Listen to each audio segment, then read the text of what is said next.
Mon nom est Maxime Gauthier. Mon nom est Mélanie Veilleux. Nous sommes deux pédagogues aimantes et passionnées de nos élèves, mais surtout de la vie. Nous sommes aussi deux filles de terrain.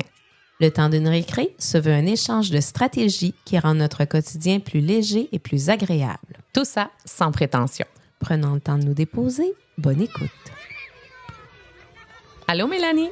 Bonjour Maxime. Alors, quel est le thème de notre récré aujourd'hui? Hey, c'est un thème tout spécial. À quoi t'attendre si tu décides de faire le saut au préscolaire? Quel beau thème. Ouais. Oui, moi je dirais le saut, le pas, Le plongeon. le plongeon. Triple vrille.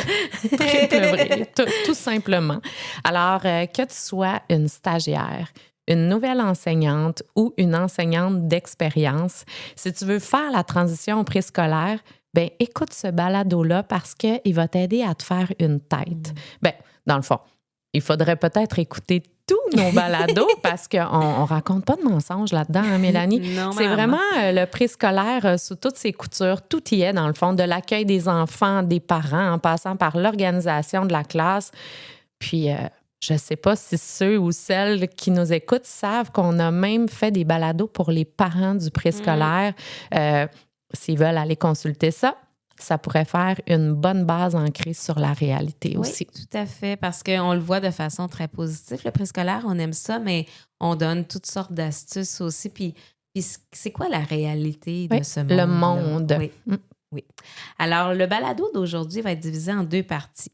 Les incontournables à mettre en place dès les premiers jours d'école, puis la pédagogie et ce qui diffère du primaire. Donc, la première chose à mettre en place, c'est de trouver ta couleur comme enseignante. Est-ce que tu vas être une enseignante plus énergique, plus calme, plus artistique, plus musicale? Est-ce que tu vas intégrer justement des instruments de musique à ton quotidien? Puis, n'hésite pas à intégrer ce que tu es dans la vie. Tu sais, on en a fait justement un balado sur... on s'est fait une entrevue mutuelle, mais c'était pour aider justement à trouver votre couleur parce que ce qu'on veut démontrer, c'est que...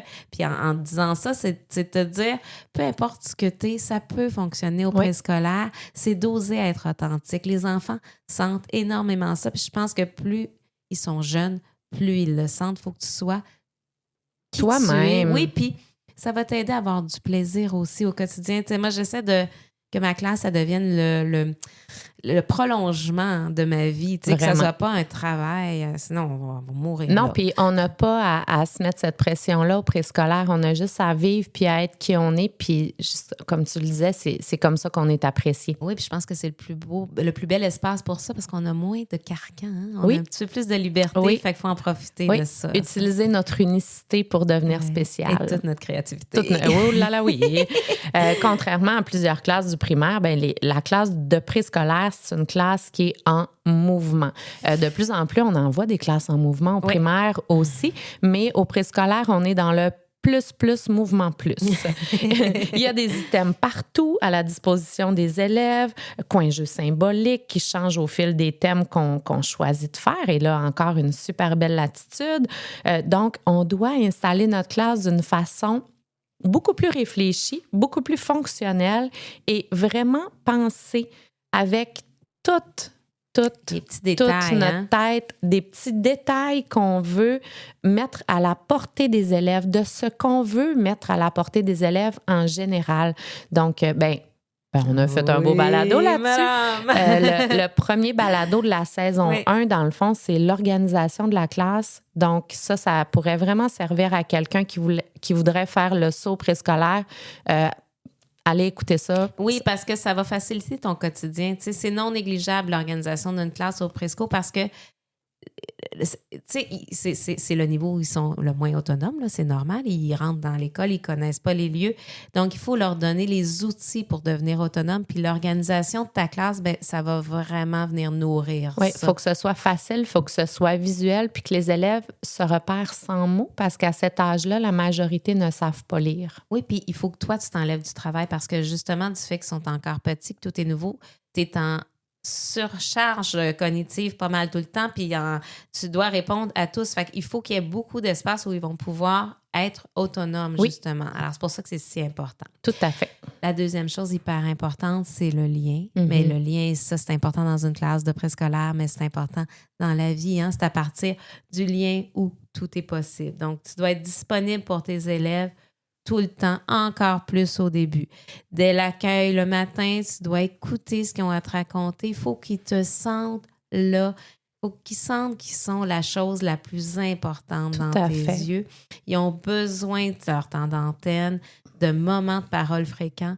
Tu dois t'intéresser à eux, puis il faut qu'ils sentent ça parce que c'est ça qui va créer tout ton possible. Tu sais, Vraiment. après, là, quand le lien, la discipline, ça devient plus simple, tout, le lien avec les parents, ça devient plus simple. Il faut que tu crées ce lien-là, puis dès la première minute où ils entrent à l'école. Tout à fait. Moi, je dis toujours que le bol de Rice Krispies du matin devient la plus belle chose qu'ils vont m'annoncer. Puis je fais comme « Wow, t'es chanceux! » Puis là, ils sont contents, mais je les ai juste écoutés dans le fond. Oui. Puis leur petite histoire est importante pour eux. Ben oui, parce que ça, c'est leur vie à eux de Oui. ce moment-là. Tu sais. Il y a la pédagogie aussi qui est différente du Oui, primaire. vraiment, Toi, tu es une vraiment. ancienne de 5e année, alors tu es bien placée pour nous en parler. Oui, alors, ben, tu sais, la chose la plus différente, je trouve, de la pédagogie au primaire, c'est les jeux libres. Les jeux libres vont faire partie intégrante de notre journée. C'est la prescription du programme, 2 fois 45 à 60 minutes par jour de jeux libres. Donc, c'est à travers ces périodes-là que les enfants vont réinvestir les apprentissages qu'ils vont faire peut-être, par exemple, dans les ateliers et qu'on va pouvoir créer le lien, comme tu le disais tantôt. Puis c'est l'essence même de notre enseignement, puis c'est garant de leur réussite à l'école puis dans la vie. Justement, ce lien-là qu'on va créer à travers les jeux libres, on va prendre le temps de s'asseoir avec eux, d'enrichir les jeux, de poser des questions. Alors, c'est vraiment une des choses là, qu'il faut se dire. Les jeux libres feront partie intégrante de ma journée. Et il faut y mettre du temps. Tu sais, c'est pas eux, ils vont être en jeu libre, puis moi, je vais être à mon bureau. Non, là. ben non. C'est pas ça. Tout à fait. Je vais faire partie de ces jeux-là. Puis ça veut pas dire d'aller s'asseoir à terre et de jouer aux autos nécessairement avec eux, là. Mais c'est d'être disponible, d'observer, de noter ces observations-là, de voir comment ils sont, de voir justement comment ils créent des liens, puis là, d'aller intervenir, Exact. d'aller poser des questions. Ils vont où tes voitures? OK, qui fait? C'est à qui celle-là et quelle couleur? Où tu l'envoies? Ça fait que Puis même des observations silencieuses aussi. Tu sais, lui, il préfère rester seul, tu sais, dessiner dans son coin. OK, il a besoin de ce temps d'arrêt-là. Ça veut dire que des fois, quand il devient surstimulé, je pourrais y mettre un petit coin calme, il va avoir besoin. Tu sais, c'est tout ça qui fait que tu connais tes élèves, Oui. puis tu es mieux équipé Outillé. pour les aider après. Vraiment.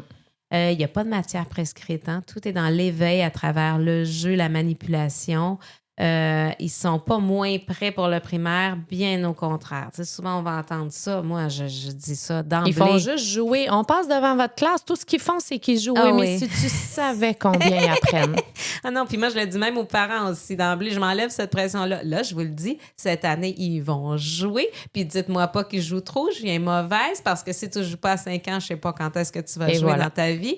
Donc, je leur dis, ils apprennent tellement si vous voyez puis les parents, ils m'en reparlent après. Tu sais, merci. Tu sais, puis oui, ils m'en parlent des jeux libres, puis ils apportent des affaires à la maison. Ils puis voient. Ils voient. Tu sais, Oui. donc, non, c'est là où ils réinvestissent, en fait.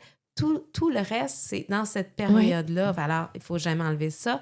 Puis, au préscolaire, on le dit souvent, mais on apprend à aller à l'école. Au primaire, on apprend à être un élève. Oui, c'est vraiment une phrase douce, ça, Oui. à rappeler aux parents, à se rappeler à nous-mêmes aussi, parce que justement, au préscolaire, on peut prendre le temps. Oui, c'était quelqu'un qui l'avait nommé dans une de nos causeries, ça, qu'on avait animé. Oui. Puis je m'étais dit, oui, c'est ça. Il n'y a pas rien qui décrit mieux le préscolaire. Fait que si tu as envie de montrer justement aux élèves à aller à l'école, ben c'est ton niveau pour toi, ça. Exactement. Puis dans une pédagogie de préscolaire, il y a aussi la pédagogie par atelier qu'on retrouve aussi au primaire et souhaitons-le tout au long du secondaire. On a fait un autre balado là-dessus, puis ces ateliers-là, ils vont être intégrés à notre horaire hebdomadaire. Puis, il y a le côté évaluation aussi. Aller, bien écouter le balado sur l'évaluation parce que l'évaluation préscolaire, c'est énormément différent du primaire. On est dans un autre monde, on est dans un monde d'observation, on est dans un monde... En tout cas, Mais si ça vous fait peur, cette dimension-là, parce que justement, il y avait une enseignante à l'école l'autre fois qui me disait hey, « moi, j'aimerais ça faire le saut, mais tu sais, ça marche comment? » Puis tout ça. Puis justement, on l'explique parce que c'est différent, c'est une façon différente de prendre tes informations, mais allez l'écouter, puis ça va vous donner une idée, puis on en donne des moyens et tout ça. On démystifie, dans le fond, l'évaluation dans ce balado-là, puis je pense qu'on va avoir plus de profs au préscolaire après ça. Oui, parce que c'est vrai que ça peut faire peur. C'est sur quoi je me fie juste sur mon ressenti. Mais tu sais, il y a une partie, mais il faut que tu viennes l'appuyer, ce ressenti-là. Fait que c'est de ça qu'on parle beaucoup. Tout à fait. C'est ça, on a parlé beaucoup des jeux libres, comment ça va faire partie de votre quotidien. Il y a des jeux guidés occasionnels, mais ça, souvent, on va les mettre dans nos ateliers. Oui. On va au préscolaire, ce qui est extra important, c'est de scinder la tâche au maximum. Donc, chaque détail d'une tâche devient super importante. Puis on parle des tâches de tous les jours. Va mettre ta boîte à lunch dans ton casier et peut-être des fois trop gros en début d'année. Ça veut dire remettre ton petit bol dans la boîte à lunch, referme la boîte à lunch, prends-la, marche jusqu'à la porte. Attends-moi. Maintenant, va la mettre dans ton casier. Mais ça peut être ça. Ça peut être ça, le préscolaire. Écoute, je me souviendrai toujours... Écoute, probablement ma première journée, ma première semaine au préscolaire, moi j'arrive de la 5e année, tout le monde est autonome, ça va bien. Et il y a un enfant que je vois qui est en train de colorier avec son crayon à la mine. Et là, je lui dis, ben non, mon petit chou, ça, c'est pas pour colorier. Et là, je me dis, attends peu, toi là, tu leur as rien expliqué. Alors, tu sais, c'est de prendre le coffre à crayon et d'expliquer chaque chose jusqu'à... Écoute bien le petit clic que ton bouchon de crayon feutre fait lorsqu'il est bien fermé. L'entends-tu? C'est ce clic que tu dois entendre. On n'explique jamais trop au présco, sauf qu'on apprend à expliquer de façon assez efficace. Oui, parce qu'il faut que ça roule. Mais il faut expliquer, puis je l'ai appris à mes dépens, crois-moi. Faut se faire confiance aussi au préscolaire parce qu'on reste des pédagogues, on reste des enseignantes, donc peu importe, notre rapport à l'élève reste ce qu'il est. Fait que c'est ça, faut se faire confiance, c'est un rapport humain. Oui, que ce soit des humains de 5 ans, que ce soit des humains de... Tu sais, au préscolaire, là, il y a aussi tout le rapport aux parents, là. Puis, fait que, tu sais, que ce soit un humain de 5 ans ou leurs parents, c'est un rapport humain. Fait que c'est beaucoup là. Puis, je trouve que le rapport humain, il prend tout son sens au préscolaire parce que, justement, ça part du lien, le lien de confiance avec le parent. Alors, si c'est ça que tu as envie, c'est tellement merveilleux. Tellement. Et puis, il faut que tu relises ton programme parce qu'il y en a un programme au préscolaire, puis il faut le suivre. Comme je disais tantôt, on a beaucoup de liberté, mais il y a des bases, il y a des balises. Puis quand tu connais bien ces balises-là, après ça, c'est facile d'aller y mettre des fioritures. Mais il faut que ça soit, c'est comme une maison, tu peux bien la décorer comme tu veux, mais idéalement, si tu veux pas qu'elle tombe, il faut que ton solage il soit solide. Tout à fait. Effectivement. Et puis, tu sais, quand tu te poses des questions, il y a nos balados, c'est sûr, mais il y a aussi des groupes comme des groupes Facebook ou tout ça. Il y en a des références. C'est des belles inspirations, ces groupes-là, pour toutes sortes de choses, oui. Mais encore, qu'est-ce que c'est le préscolaire? C'est du mouvement. C'est là où tu vas savoir si tu aimes ou non le préscolaire parce que le préscolaire, on a du plaisir à le décrire comme ça, toi et moi, Mélanie, c'est des vagues régulières de bruit, de bougeottes, d'activités courtes et variées. Puis toutes ces vagues-là arrivent de façon régulière et répétée. Puis, pendant ces vagues-là, il faut apprendre à surfer sur ces vagues-là en choisissant nos batailles et non à contre-courant. Il ne faut pas se laisser happer par les vagues. Et ça, je pense que si tu es fait pour le préscolaire, tu vas bien le réussir. Les enfants, c'est des spécialistes pour ramasser le chaos des jeux libres. Ça, là, je l'ai appris puis ça m'a toujours émerveillée. Faut pas avoir peur d'avoir des jeux partout. Puis, après tout ce mouvement-là, ils ramassent puis on retrouve notre classe impeccable. Ils ont le souci du détail. Ils voient tout bien plus que nous. Ah oui, écoute, les petites billes à terre, tout ça. Puis ça se fait dans le temps. Tu sais, moi, je mets une chanson là, pour le rangement. Puis ça se fait dans ce temps-là. Là, il y en a un autre qui va aller aider un autre. Fait que C'est incroyable. Oui, il y a du mouvement, mais quand les routines, tu sais, on a parlé là, différentes étapes, mais tu sais, de mettre des routines solides en place, comment ta classe est organisée, quand ça, ces bases-là sont là, après le mouvement, justement, la vague, tu vas pouvoir surfer dessus. Fait que c'est important de regarder aussi tes collègues, de prendre, d'aller te nourrir de l'expérience des autres parce que ça se passe dans l'action, le préscolaire. Tu sais, fait que si tu sais, OK, si ça n'a pas marché une journée, c'est pas grave, mais OK, je vais aller voir ou je vais demander OK, comment. Des fois, c'est un petit détail qui va faire, tu sais, genre, justement, si tu fais juste dire, ben ramasser. T'as pas d'espace-temps. Ouais. Hey, Au début, j'étais allée t'observer sur comment tu décortiquais tes bricolages dirigés en étapes. Ça m'avait vraiment beaucoup aidé parce que moi, je trouvais que c'était gros pour moi puis je réussissais pas à affronter cette vague-là. Ça fait que ça m'a servi beaucoup. Puis, oui, vas-y, excuse-moi. Oui, j'ai envie de dire aussi, quand ces vagues-là, faut apprendre à se déposer. Soit une sieste le midi, un dîner avec nos collègues. Tu sais, se trouver une soupape en dehors de l'école qui va nous aider à passer à travers ça. Oui, puis tu sais, comme moi, ma façon de me déposer, c'est des moments de silence. Tu sais, souvent, je vais aller manger avec vous autres, mais je vais revenir dans ma classe et j'ai vraiment besoin de cet espace-là pour mieux repartir. Ça, c'est pour moi, mais trouvez-vous cette façon-là parce que dès qu'ils reviennent, ce mouvement-là revient. Puis si on veut pouvoir revenir pendant les 180 jours, ben il faut trouver une façon justement de se tempérer puis d'être bien dans cet environnement-là. Vraiment, vraiment. Puis aussi, ce que j'ai envie de dire sur le mouvement, c'est que les places assignées au préscolaire, c'est l'endroit où ils passent le moins de temps dans leur journée. Mm-hmm. C'est des petites places pour manger la collation et encore. Mm-hmm. Donc, c'est vraiment... faut pas s'attendre là, à avoir des élèves assis à leur place la majorité de la journée. C'est vraiment pas ça. Les enfants occupent l'espace activement. Oui. Donc, puis on s'entend que quand les enfants occupent l'espace activement, bien, on a de la stimulation visuelle constante. Les enfants bougent et ils doivent bouger et ils ont tous une façon unique de bouger. Et de t'écouter. Et surtout. De t'écouter, c'est ça. Donc, des fois, tu as l'impression, c'est ça, qu'un enfant ne t'écoute pas, mais il va t'écouter quand même. Ou tu vas trouver des trucs pour avoir l'attention de tout le monde. Comme moi, je chante un peu. Des fois, je chante un petit air d'opéra, puis hop, j'ai l'attention. Puis là, je passe mon message qui est de très courte durée en passant. Oui, c'est ça. On apprend à faire ça rapidement. Il y a tout ce qui concerne la discipline. Bien, comme au primaire, il faut un bon dosage d'amour et de cadre. Ça, je dirais que ça se ressemble. Les routines sont imagées au lieu d'être décrites. Comme ils n'ont pas de référence de temps, bien, c'est d'autant plus important de se fixer des moments stables. La routine du matin, la récré, les transitions, avoir un sablier, mettre des chansons, comme je disais pour le rangement, par exemple. Il y a des systèmes d'émulation positive de groupe.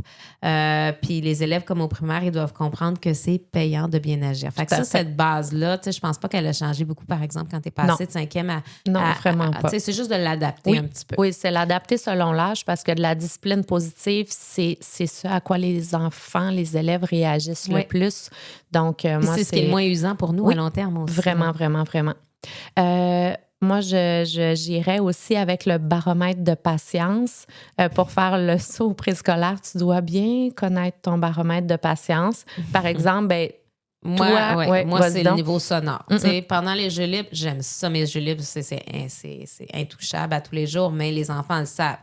Il y a un niveau sonore que je suis capable de tolérer. Puis pour faire des jeux libres à tous les jours, ben ce niveau de sonore-là, il doit être respecté parce que sinon, je ne me vois pas passer l'année. T'sais. Ça m'a aidé quand j'ai compris ça, justement, en parlant avec toi, de se respecter dans le niveau sonore parce que les enfants peuvent monter les décibels à un niveau incroyable, mais ils savent quel niveau respecter quand tu le mets bien en place. Oui, puis c'est pour eux autres aussi. Là, ils vivent dans cette classe-là aussi à longueur d'année. Là, fait que, tout à fait. Tout à fait. Puis comme pour toi, pour la relaxation. Oui, c'est ça. Tu ne bouges pas. Tu bouges pas. Tu peux être assis, tu peux regarder l'alphabet sur le mur, mais c'est un moment de stabilité. C'est un moment, justement, où tu dois apprendre à apprivoiser la petite musique autour de toi, le silence, et tu dois couper tes interactions sociales juste pour te replier sur toi-même. Je suis très, très attentive à ces moments-là, puis j'aide les enfants vraiment à se trouver leur petit confort personnel pendant la relaxation. C'est ça. Faut que tu trouves qu'est-ce que toi, tu es capable de tolérer, qu'est-ce que tu vas laisser passer, qu'est-ce qui est intouchable pour toi. Exact. Puis à travers ça, ben là, tu vas trouver ton Oui, espace. puis tout le monde tous les profs de présco, comme tous les profs de primaire, sont différents. Mais au présco, je pense qu'il faut fixer nos balises encore plus, je dirais pratiquement, tu sais, par rapport au bruit. Moi, je pense que c'est par rapport au bruit, c'est ces trucs-là, oui, parce que sinon, tu t'en sortiras pas. Là, tout à fait. Voilà. Alors, terminons par notre mot doux. Le préscolaire est une planète en soi. C'est là que l'expression « ouvrir son cœur » prend tout son sens. Ah, merci. Merci.